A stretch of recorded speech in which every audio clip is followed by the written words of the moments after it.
करवा चौथ व्रत, योग मुहूर्त एवं कथाएं। करवा चौथ व्रत का हिंदू संस्कृति में विशेष महत्व है। इस दिन पति की लंबी उम्र के लिए पत्नियां पूर्ण श्रद्धा से निर्जला व्रत रखती है। कार्तिक मास की चतुर्थी को करवा चौथ का त्योहार मनाया जाता है। इस साल 1 नवंबर को करवा चौथ का व्रत रखा जाएगा।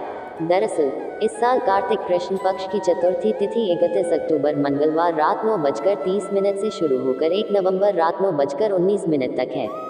ऐसे में उदया तिथि के अनुसार करवा चौथ का व्रत बुधवार 1 नवंबर को रखा जाएगा।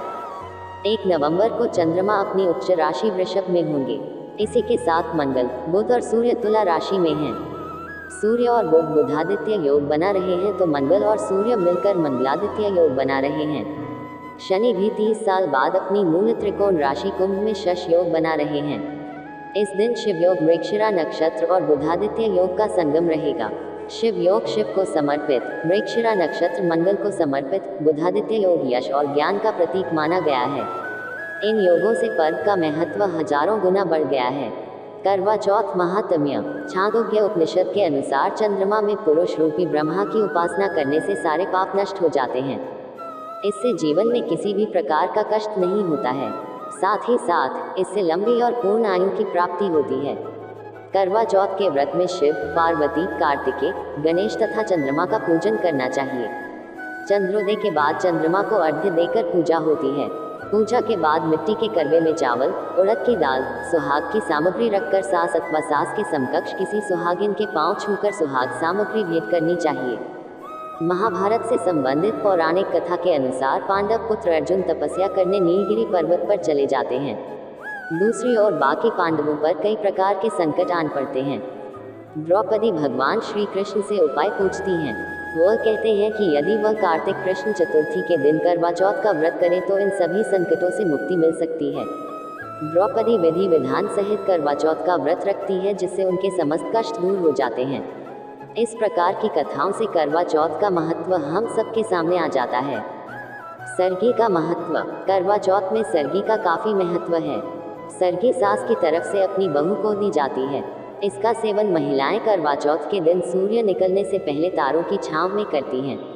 सरगी के रूप में सास अपनी बहू को विभिन्न खाद्य पदार्थ एवं वस्त्र इत्यादि देती हैं। सरगी सौभाग्य और समृद्धि का रूप होती है। सरगी के रूप में खाने की वस्तुओं को जैसे फल, मिठाई आदि को व्रती महिलाएं व्रत वाले दिन सूर्योदय से पूर्व प्रातः काल में तारों की छांव में ग्रहण करती हैं। तत्पश्चात व्रत आरंभ होता है। अपने व्रत को पूर्ण करती हैं। महत्व के बाद बात आती है कि करवा चौथ की पूजा विधि क्या है। किसी भी व्रत में पूजन विधि का बहुत महत्व होता है। अगर सही विधि पूर्वक पूजा नहीं की जाती है तो इससे पूरा फल प्राप्त नहीं हो पाता है। चौथ की पूजन सामग्री और व्रत की विधि। करवा चौथ पर्व की पूजन सामग्री: कुमकुम, शहद, अगरबत्ती, पुष्प, कच्चा दूध, शक्कर, शुद्ध घी, दही, मेहंदी, मिठाई, गंगाजल, चंदन, चावल, सिंदूर, मेहंदी, महावर, कंघा, बिंदी, चुनरी, चूड़ी, बिछवा, मिट्टी का टोंटीदार करवा व ढक्कन, दीपक, रुई, कपूर, गेहूं, शक्कर का बूरा, हल्दी, पानी का लोटा, गौरी बनाने के लिए पीली मिट्टी, लकड़ी का आसन, छलनी, 8 पूरियों की अठावरी, हलवा, दक्षिणा के लिए पैसे। संपूर्ण सामग्री को एक दिन पहले ही एकत्रित कर लें। व्रत वाले दिन ब्रह्म मुहूर्त में उठकर स्नान कर स्वच्छ कपड़े पहन लें तथा श्रृंगार भी कर लें। इस अवसर पर करवा की पूजा आराधना कर उसके साथ शिव पार्वती की पूजा का विधान है, क्योंकि माता पार्वती ने कठिन तपस्या करके शिव जी को प्राप्त कर अखंड सौभाग्य प्राप्त किया था, इसलिए शिव पार्वती की पूजा की जाती है। करवा चौथ के दिन चंद्रमा की पूजा का धार्मिक और ज्योतिष दोनों ही दृष्टि से महत्व है। व्रत के दिन प्रातः स्नानादि करने के पश्चात यह संकल्प बोलकर करवा चौथ व्रत का आरंभ करें। करवा चौथ पूजन विधि: प्रातः काल में नित्य कर्म से निवृत्त होकर संकल्प लें और व्रत आरंभ करें। व्रत के दिन निर्जला रहें यानी जलपान ना करें। व्रत के दिन प्रातः स्नानादि करने के पश्चात यह संकल्प बोलकर करवा चौथ व्रत का आरंभ करें। प्रातः पूजा के समय इस मंत्र के जप से व्रत प्रारंभ किया जाता है। मम सुख सौभाग्य पुत्र पौत्रादि सुस्थिर श्री प्राप्ति करक चतुर्थी व्रतमल करिष्ये।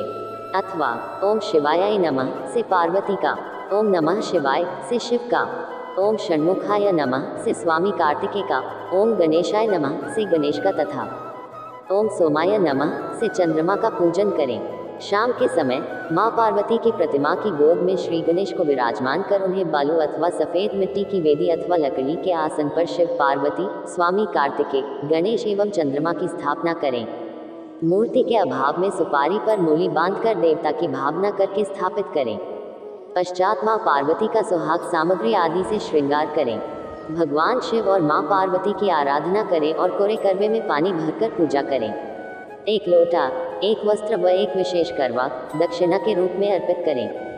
सौभाग्यवती स्त्रियां पूरे दिन का व्रत कर व्रत की कथा का श्रवण करें। चंद्रोदय के बाद चांद को अर्घ्य देकर अपने पति के हाथ से जल एवं मिष्ठान खाकर व्रत खोलें। करवा चौथ प्रथम कथा। बहुत समय पहले की बात है। एक साहूकार के 7 बेटे और उनकी एक बहन करवा थी। सभी 7 भाई अपनी बहन से बहुत प्यार करते थे, यहाँ तक कि वे पहले उसे खाना खिलाते और बाद में स्वयं खाते थे। एक बार उनकी बहन ससुराल से मायके आई हुई थी। शाम को भाई जब अपना व्यापार व्यवसाय बंद कर घर आए तो देखा उनकी बहन बहुत व्याकुल थी। सभी भाई खाना खाने बैठे और अपनी बहन से भी खाने का आग्रह करने लगे, लेकिन बहन ने बताया कि उसका आज करवा चौथ का निर्जल व्रत है और वह खाना सिर्फ चंद्रमा को देखकर उसे अर्घ्य देकर ही खा सकती है। चूंकि चंद्रमा अभी तक नहीं निकला है, इसलिए वह भूख प्यास से व्याकुल हो उठी है। सबसे छोटे भाई को अपनी बहन की हालत देखी नहीं जाती और वह दूर पीपल के पेड़ पर एक दीपक जलाकर चलनी की ओट में रख देता है। दूर से देखने पर वह ऐसा प्रतीत होता है कि जैसे चतुर्थी का चांद उदित हो रहा हो। इसके बाद भाई अपनी बहन को बताता है कि चांद निकल आया है, तुम उसे अर्घ्य देने के बाद भोजन कर सकती हो। बहन खुशी के मारे सीढ़ियों पर चढ़कर चांद को देखती है, उसे अर्घ्य देकर खाना खाने बैठ जाती है। वह पहला टुकड़ा मुंह में डालती है तो उसे छींक आ जाती है। दूसरा टुकड़ा डालती है तो उसमें बाल निकल आता है और जैसे ही तीसरा टुकड़ा मुंह में डालने की कोशिश करती है तो उसके पति की मृत्यु का समाचार उसे मिलता है। वह बौखला जाती है। उसकी भाभी उसे सच्चाई से अवगत कराती है कि उसके साथ ऐसा क्यों हुआ। करवा चौथ का व्रत गलत तरीके से टूटने के कारण देवता उससे नाराज हो गए हैं और उन्होंने ऐसा किया है। सच्चाई जानने के बाद करवा निश्चय करती है कि वह अपने पति का अंतिम संस्कार नहीं होने देगी और अपने सतीत्व से उन्हें पुनर्जीवन दिलाकर रहेगी। वह पूरे 1 साल तक अपने पति के शव के पास बैठी रहती है, उसकी देखभाल करती है। उसके ऊपर उगने वाली सुईनुमा घास को वह एकत्रित करती जाती है। 1 साल बाद फिर करवा चौथ का दिन आता है। उसकी सभी भाभियां करवा चौथ का व्रत रखती हैं। जब भाभियां उससे आशीर्वाद लेने आती हैं तो वह प्रत्येक भाभी से यम सुई ले लो, पेय सुई दे दो, मुझे भी अपनी जैसी सुहागिन बना दो, ऐसा आग्रह करती है। लेकिन हर बार भाभी उसे अगली भाभी से आग्रह करने का कह चली जाती है। इस प्रकार जब छठे नंबर की भाभी आती है तो करवा उससे भी यही बात दोहराती है। ये भाभी उसे बताती है कि चूंकि सबसे छोटे भाई की वजह से उसका व्रत टूटा था, अतः उसकी पत्नी में ही शक्ति है कि वह तुम्हारे पति को दोबारा जीवित कर सकती है। इसलिए जब वह आए तो तुम उसे पकड़ लेना और जब तक वह तुम्हारे पति को जिंदा न कर दे, उसे नहीं छोड़ना। ऐसा कह के वह चली जाती है। सबसे अंत में छोटी भाभी आती है। करवा उनसे भी सुहागिन बनने का आग्रह करती है, लेकिन वह टालमटोली करने लगती है।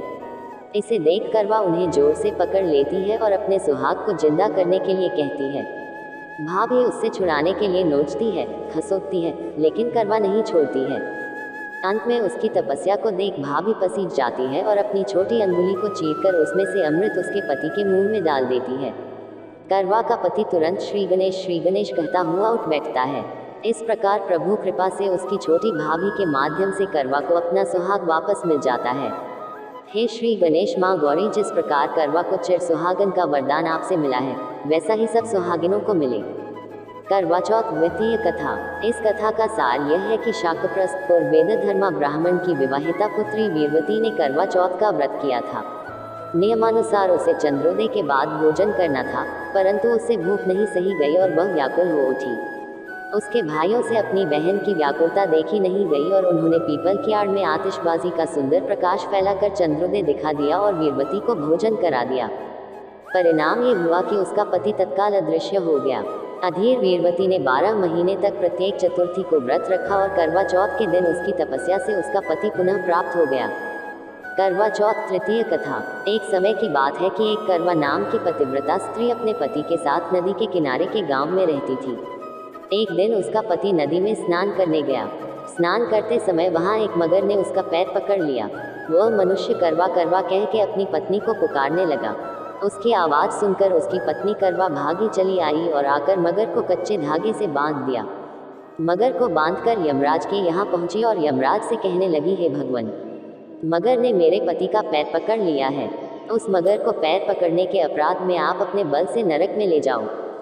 यमराज बोले, अभी मगर की आयु शेष है, अतः मैं उसे नहीं मार सकता। इस पर करवा बोली, अगर आप ऐसा नहीं करोगे तो मैं आपको श्राप देकर नष्ट कर दूंगी। सुनकर यमराज डर गए और उस पतिव्रता करवा के साथ आकर मगर को यमपुरी भेज दिया और करवा के पति को दीर्घायु दी।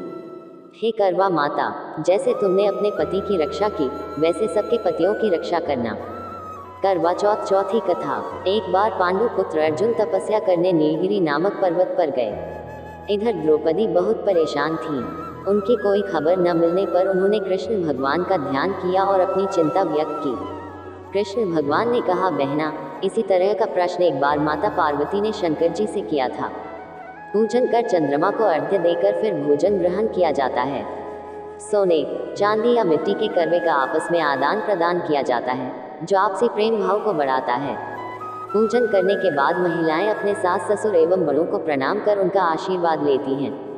तब शंकर जी ने माता पार्वती को करवा चौथ का व्रत बतलाया। इस व्रत को करने से स्त्रियां अपने सुहाग की रक्षा हराने वाले संकट से वैसे ही कर सकती हैं जैसे एक ब्राह्मण ने की थी। प्राचीन काल में एक ब्राह्मण था। उसके 4 लड़के एवं एक गुणवती लड़की थी। एक बार लड़की मायके में थी, तब करवा चौथ का व्रत पड़ा। उसने व्रत को विधिपूर्वक किया। पूरे दिन निर्जला रही, कुछ खाया पिया नहीं।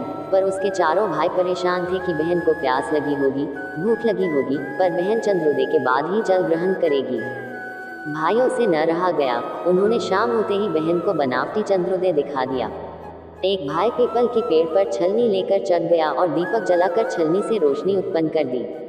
तभी दूसरे भाई ने नीचे से बहन को आवाज दी, देखो बहन, चंद्रमा निकल आया है, पूजन कर भोजन ग्रहण करो। बहन ने भोजन ग्रहण किया। भोजन ग्रहण करते ही उसके पति की मृत्यु हो गई। अब वह दुखी हो विलाप करने लगी। तभी वहां से रानी इंद्राणी निकल रही थी। उनसे उसका दुख न देखा गया। ब्राह्मण कन्या ने उनके पैर पकड़ लिए और अपने द्वैत का कारण पूछा। तब इंद्राणी ने बताया, तूने बिना चंद्र दर्शन किए करवा चौथ का व्रत तोड़ दिया, इसलिए ये कष्ट मिला। अब तू वर्ष भर की चौथ का व्रत नियम पूर्वक करना तो तेरा पति जीवित हो जाएगा। उसने इंद्राणी के कहे अनुसार चौथ व्रत किया तो पुनः सौभाग्यवती हो गई। इसलिए प्रत्येक स्त्री को अपने पति की दीर्घायु के लिए यह व्रत करना चाहिए। द्रौपदी ने यह व्रत किया और अर्जुन सकुशल मनोवांछित फल प्राप्त कर वापस लौट आए। तभी से हिंदू महिलाएं अपने अखंड सुहाग के लिए करवा चौथ व्रत करती हैं। सायकाल में चंद्रमा के दर्शन करने के बाद ही पति द्वारा अन्न एवं जल ग्रहण करें। पति, सास ससुर सबका आशीर्वाद लेकर व्रत को समाप्त करें। पूजा एवं चंद्र को अर्घ्य देने का मुहूर्त। कार्तिक कृष्ण चतुर्थी करवा चौथ 1 नवंबर को करवा चौथ पूजा मुहूर्त सायं 5:35 से 6:55 तक। चंद्रोदय रात के 8:06 पर। चतुर्थी तिथि प्रारंभ 31 अक्टूबर को रात्रि 9:30 बजे से। चतुर्थी तिथि समाप्त 1 नवंबर को रात्रि 9:19 तक। 13 घंटे 26 मिनट का समय व्रत के लिए है। ऐसे में महिलाओं को सुबह 6:40 से शाम 8:06 तक करवा चौथ का व्रत रखना होगा। करवा चौथ के दिन चंद्र को अर्घ्य देने का समय रात्रि 8:07 से 8:55 तक है। जय करवा चौथ माता। यदि यह जानकारी आपको अच्छी लगी तो ऐसे और वीडियो देखने के लिए हमारे चैनल को सब्सक्राइब करें और फेसबुक पेज को फॉलो करें।